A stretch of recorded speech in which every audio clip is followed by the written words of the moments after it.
As far as the scientists are concerned, they have a different philosophy. They have a different approach.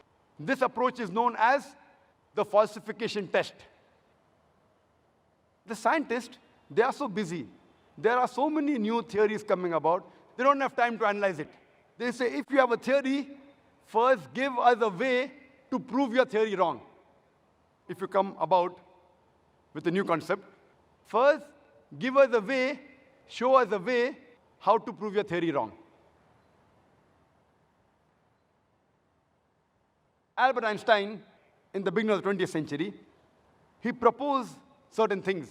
How does the universe work?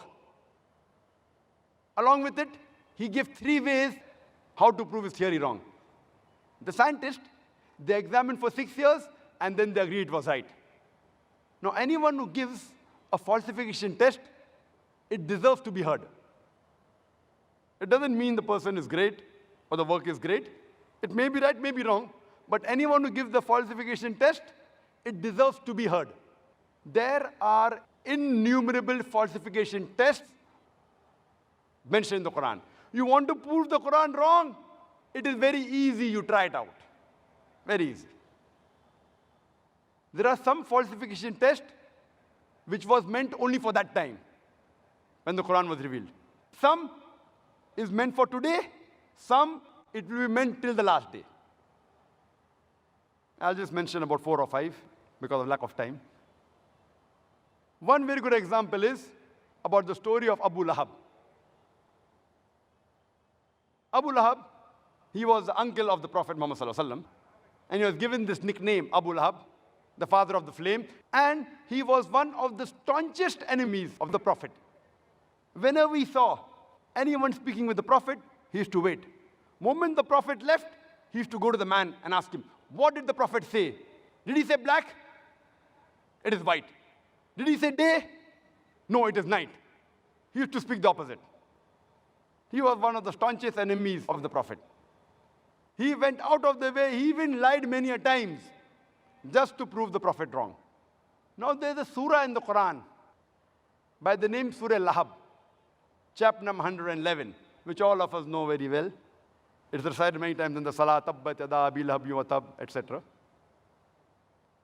In this surah, it is mentioned that Abu Lahab and his wife, they will burn in the hellfire, indicating they will never become Muslims. They will never ever accept Islam. Now this surah was revealed about 10 years before the death of Abu Lahab.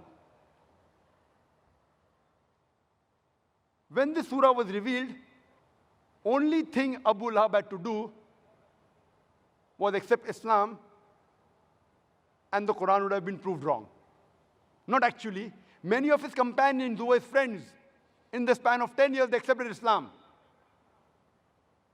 Abu Lahab, later on, after 10 years, he died in the Battle of Badr.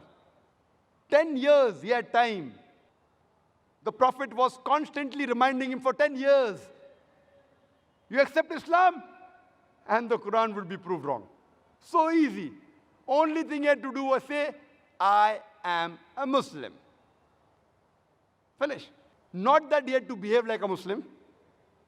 Not that he had to offer salah. Only thing he had to say, I am a Muslim, and finish. The Quran would have been proved wrong. So easy. Very easy. He had lied many times against the Prophet. He had to lie once again, and the Quran would have been proved wrong. But he could not, because the author of the Quran is Almighty God. He knows that Abu Lahab will never accept Islam. Falsification test. 10 years.